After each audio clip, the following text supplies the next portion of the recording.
तो स्टूडेंट्स आज जैसा मैंने बताया आपको, अभी हम लोग स्टार्ट करने वाले हैं मॉडर्न फिज़िक्स। और मॉडर्न फिज़िक्स को मैं कुछ स्पेसिफिक पार्ट्स में क्लासिफाई कर रहा हूँ। जैसे सबसे पहले हम बात करेंगे एटॉमिक फ़िज़िक्स यानी कि एटॉमिक स्ट्रक्चर के बारे में। एटॉमिक स्ट्रक्चर के बारे में हम बात करेंगे। एटॉमिक स्ट्रक्चर डील करने के बाद हम बात करेंगे फ़ोटो इलेक्ट्रिक इफ़ेक्ट के बारे में। And after photoelectric effect we will talk about X-rays, which is a very small and simple topic. X-rays के बाद हम लोग बात करेंगे रेडिएशन प्रेशर के बारे में। ठीक है, रेडिएशन प्रेशर। बीच में हम थोड़ी बात कर लेंगे मैटर वेव्स के बारे में, कहीं भी बीच में कर लेंगे इस बारे में हम बात। इसके बाद हम बात करेंगे nuclear physics and radio activity के बारे में चर्चा। Nuclear physics and radio activity.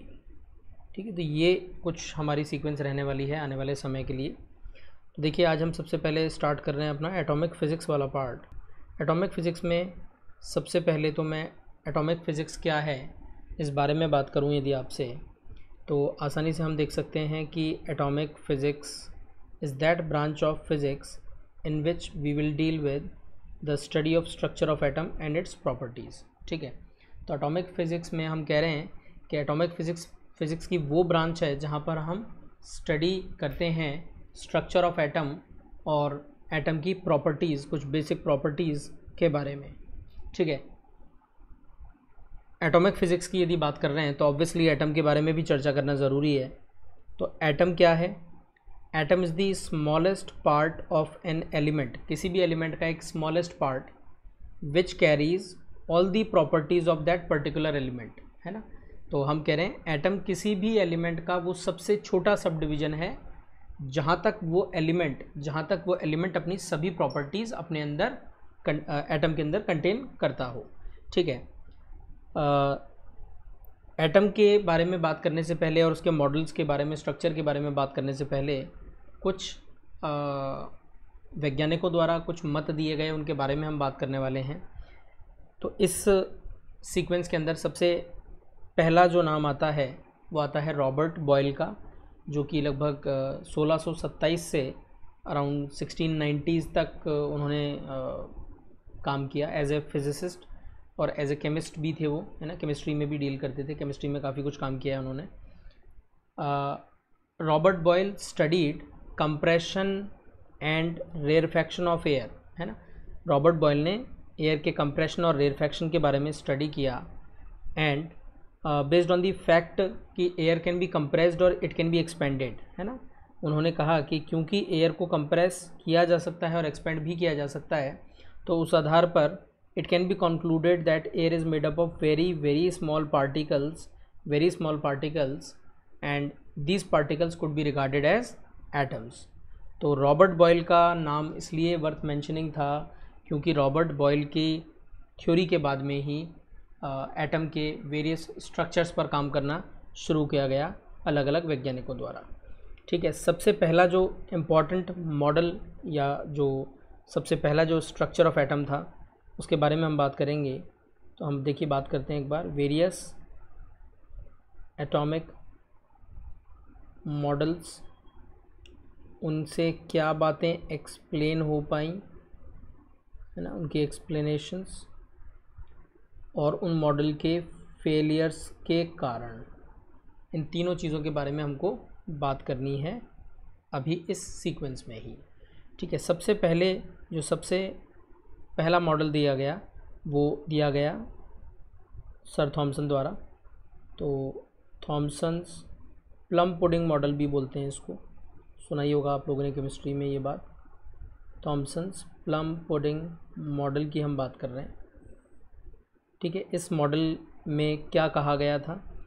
इस मॉडल में कहा गया था, थॉमसन ने सजेस्ट किया that atom is a positively charged solid sphere, atom is a positively charged solid sphere in which electrons are embedded randomly। तो उन्होंने क्या कहा कि atom is a positively charged solid sphere in which electrons are embedded randomly. इस आधार पर उन्होंने किस बात को एक्सप्लेन किया, इस चीज़ को देखते हैं अपन, है ना। ये जो मॉडल था इसको प्लम पुडिंग मॉडल भी कहा गया, और प्लम पुडिंग मॉडल का मैं आपको एक बार फिगर दर्शा देता हूँ किस तरीके से होता है फिगर प्लम पुडिंग मॉडल का। ये देखिएगा आप, ये एक फिगर मैंने लिया है, यहाँ पर दिख रहा होगा आप लोगों को, ठीक है। तो ये थॉमसन के प्लम पुडिंग मॉडल का फिगर है। इसमें आप देख सकते हैं कि जो ऑरेंज वाला पार्ट है that is the solid sphere which is having positive charge, and these randomly distributed blue coloured balls are the negative charges. So we can say that कि यहाँ पर पूरे सॉलिड स्फीयर के अंदर पॉजिटिव चार्ज अवेलेबल है, और उस positive charge के सॉलिड स्फीयर के अंदर कहीं कहीं नेगेटिव चार्ज पार्टिकल जो हैं वो अवेलेबल हैं रैंडमली, ठीक है। तो इस मॉडल को थॉमसन का प्लम पुडिंग मॉडल कहा गया। इस मॉडल के आधार पर क्या चीज़ें एक्सप्लेन की गई वो देखते हैं अपन एक बार, है ना। क्या एक्सप्लेन किया गया इस मॉडल के आधार पर वो देखते हैं। इस मॉडल ने एक्सप्लेन किया why only negative charge particles are ejected